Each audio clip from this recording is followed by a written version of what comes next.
Do you think the British should bomb Islamic State? No. We have been bombarding the Taliban for 14 years and we have been unsuccessful. The Taliban have taken some weeks ago Kunduz, so the bombardments were completely unsuccessful, but they were counterproductive. When we started to bombard the Taliban, we had some 100 terrorists, international terrorists in the Hindu Kush, and now we have 100,000. Our bombardments were a terror breeding program. We are increasing terrorism by bombarding IS, because we are killing also civilians. And for every child we are going to kill, or we are killing, we will have 10, 100 or 1,000 new terrorists. Well, you've witnessed Islamic State close up. If not airstrikes, what would you do to undermine this group? We should force Saudi Arabia and the Gulf states to stop the delivery of weapons and ammunition to terrorist groups in Syria, groups affiliated to Al-Qaeda. We should help our Turkish partners to close the border between Turkey and the Islamic State. Every day, around about 200 new fighters join the Islamic State. I have crossed these borders too. It's very easy, and we should stop it.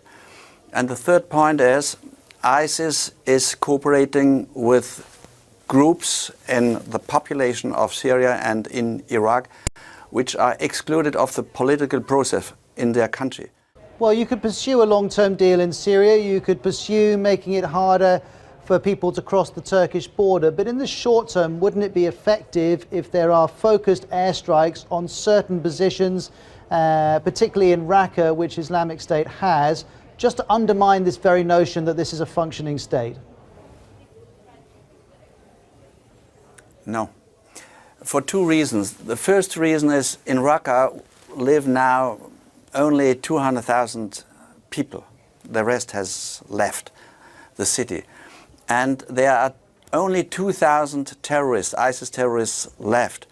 So we are killing civilians when we bombard Raqqa. Every day, Jordanians, Americans, Syrians, French bombardments happen, and now British bombardments will happen.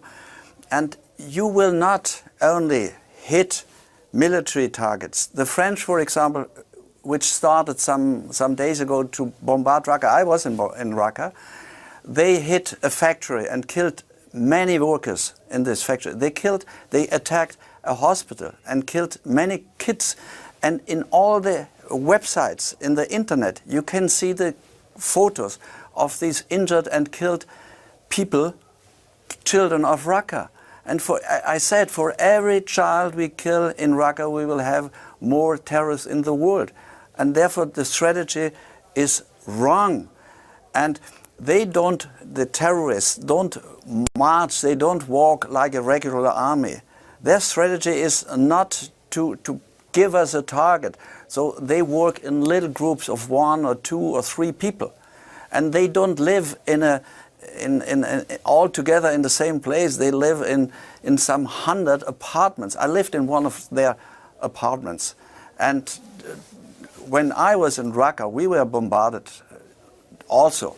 And they bombarded the apartment, the neighbor apartment, and the neighbors were killed.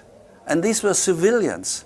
And this is increasing terrorism. This is strengthening ISIS. And I hope that your government will not make the second mistake after the war against Iraq, as I hope that my government will not participate. And Jürgen Söderhofer, was it possible for you to assess whether Islamic State had popular support in Raqqa? Were there people living there, civilians, who welcomed life under IS? As I said, I was in Iraq and I was in Mosul and I was in Raqqa. And the ISIS fighters have told me we are tolerated and in certain points liked in Iraq, but they don't like us in Raqqa. So the population in Raqqa is not backing ISIS. They don't like them.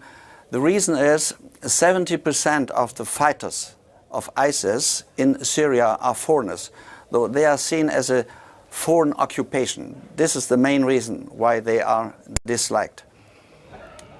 Jürgen Tödorf, This is a chance, and we lose the support of the population if we bombard them.